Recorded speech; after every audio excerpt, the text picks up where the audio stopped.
Hello, I am Dr. Sajjan Shenoy. I am a consultant rheumatologist and immunologist at the Rheumatology and Immunology Clinic at Mangalore. I am a rheumatologist who basically deals with autoimmune disorders. I have been dealing with these kind of diseases and patients with these diseases for almost a decade now. And today I would like to share with you some information about a disease called SLE. So what is SLE?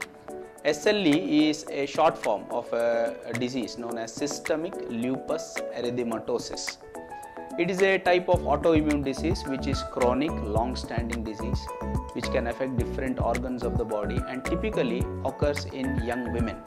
Although it can occur in children, in men, in older adults also, but typically it occurs in young women.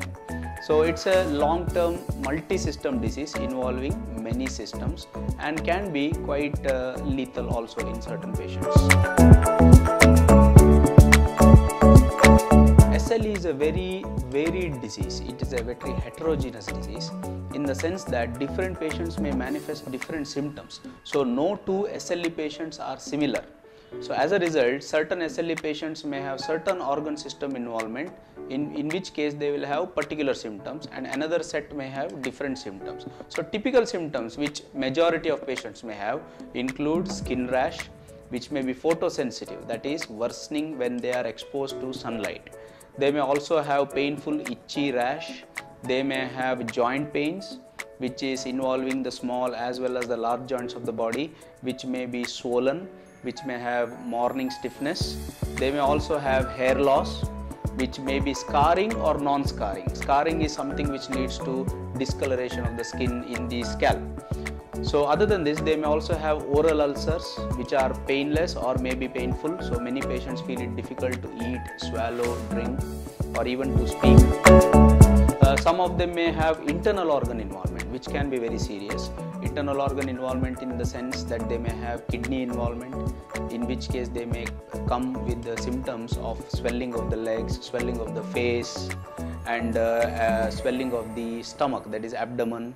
They may also have breathing difficulties, they may have cough and certain people may also have involvement of the heart, in which case they have fast heartbeats, they have difficulty in pumping action of the heart and hence because they have different symptoms they tend to end up with different specialty doctors.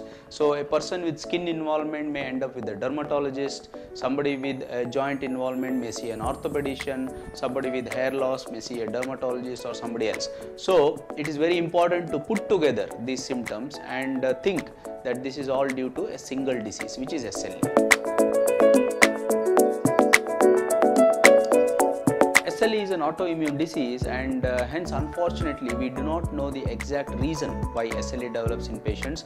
There are many theories and explanations why SLE develops. The most important explanation is that of genetic background. A lot of genes have been associated with the development of SLE, but that does not necessarily mean that SLE is hereditary. It does not mean that children of parents with SLE or relatives of patients with SLE will develop SLE. So that's not true, but there is a strong genetic component and hence the risk is higher in patients who have SLE, who have relatives who have SLE. That is one. Second is environmental factors, especially exposure to ultraviolet radiation, may it be sunlight or exposure through other means like industrial light and so on. So exposure to ultraviolet radiation tends to worsen SLE in patients who already have SLE, and patients who have a genetic background may get pushed into the disease by ultraviolet exposure. Other than this, the role of hormones, because SLE occurs so much more common in women, we think, it has not been entirely proven, but we think that hormones, especially estrogen, has a role to play in the development of SLE. But this is not entirely true because children as well as men can develop SLE who don't have that much exposure to estrogen. So bottom line is that we do not know the exact cause of SLE and a lot of research is happening in this field to find out the exact reason. Diagnosis of SLE is clinical as well as laboratory based. So a clinician, typically a physician or a rheumatologist, has to see the patient, gauge the symptoms of the patient and attribute to an underlying autoimmune process. So symptoms become very important, as well as signs. There are certain signs that a physician or a rheumatologist sees in a patient with SLE, like typically MLR rash or joint involvement in the form of arthritis, involvement of the underlying internal organs. All these are signs of the disease. So a combination of typical symptoms with signs makes us a diagnosis of SLE. Lab investigations also are very helpful. Typical investigations or tests include testing in the blood for anti-nuclear antibody, what we call as ANA. So it's a very important test which will help us to classify the disease and also prognosticate. That means we want to find out which patients are likely to develop certain problems and which patients are likely to develop another set of problems, so that we can anticipate these problems as well as prevent these problems. At the same time, we may need other tests pertaining to different organ systems. For example, if I am suspecting that kidneys may be involved, I would like to do a urine test in that patient, or I would like to do some blood tests related to kidney function. Similarly, let's say we want to do tests for the liver, tests for the heart. Test for the heart would be an echo scan, echocardiography. It could be for the lungs, a chest X-ray or a CT scan, and so on. So essentially what it means is, testing for a given patient of SLE will be different for different patients, and it has to be tailored according to the individual patient. Since SLE is an autoimmune disease where the immune system of the patient is attacking their own organ systems, our focus of treatment is to correct this immune system dysfunction or control the immune system, in other words. So in such a situation, the treatment has to be tailored to patients' different symptoms or organ involvement. So patients who have minor organ symptoms, that is symptoms which are not really life-threatening, for example skin, joint involvement, hair and other symptoms, they may need minor treatments in the form of hydroxychloroquine, some low-dose steroids, maybe methotrexate, leflunomide. We have many options for that. Patients who have major organ involvement, that is internal organ involvement like kidneys, heart, lungs, blood and so on, may require more intensive immunosuppression, a technical term we use for control of the immune system. So we have many such drugs which include cyclophosphamide, newer drugs called biologics like rituximab and so on. So ultimately the focus of treatment in a patient with SLE is to control the disease activity so that we improve the quality of life for the patient, as well as more importantly, prevent organ damage. We do not want the disease to go on unabated and the patient end up with an organ damage, for example a kidney failure or a heart failure and so on. So this is what we want to do and prevent all this and give patient a good normal life.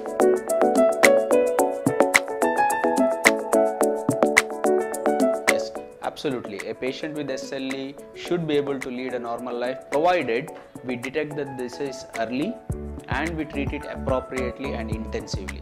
So here the two words are very important, that is early diagnosis and appropriate treatment. So an early diagnosis makes sure that we detect the patient before end organ damage has occurred, that is various systems are still functioning normally, and appropriate treatment, by that I mean that immunosuppression or the necessary treatment has to be apt.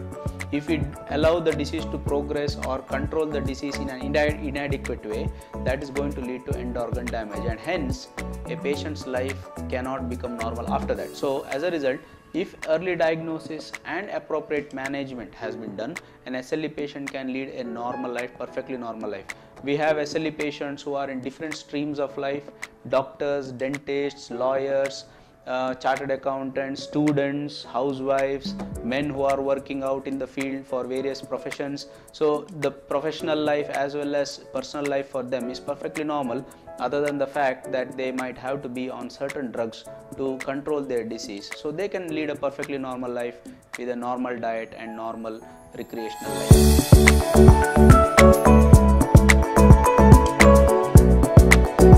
That SLE happens majority in young women, pregnancy is a very important topic in patients with SLE.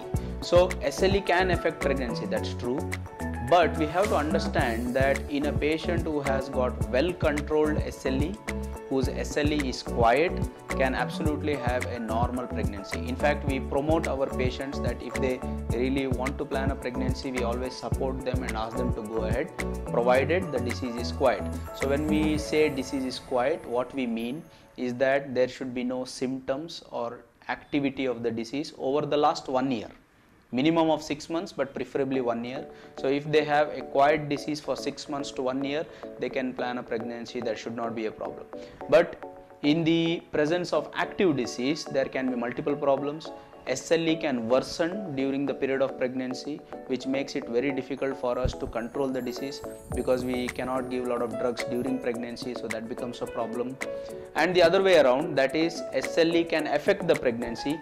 There can be preterm deliveries, the growth of the child may not be sufficient, so what we call as intrauterine growth retardation, and it can lead to infections during pregnancy and so on. So that's why pregnancy can happen in a patient with SLE. There's no problem with that, provided the disease is very well controlled and there is a clear-cut communication between the rheumatologist or the treating physician and the obstetrician or the doctor who is seeing the patient for management of her pregnancy. So yes, SLE patients can have perfectly normal pregnancies provided they take care of all these points.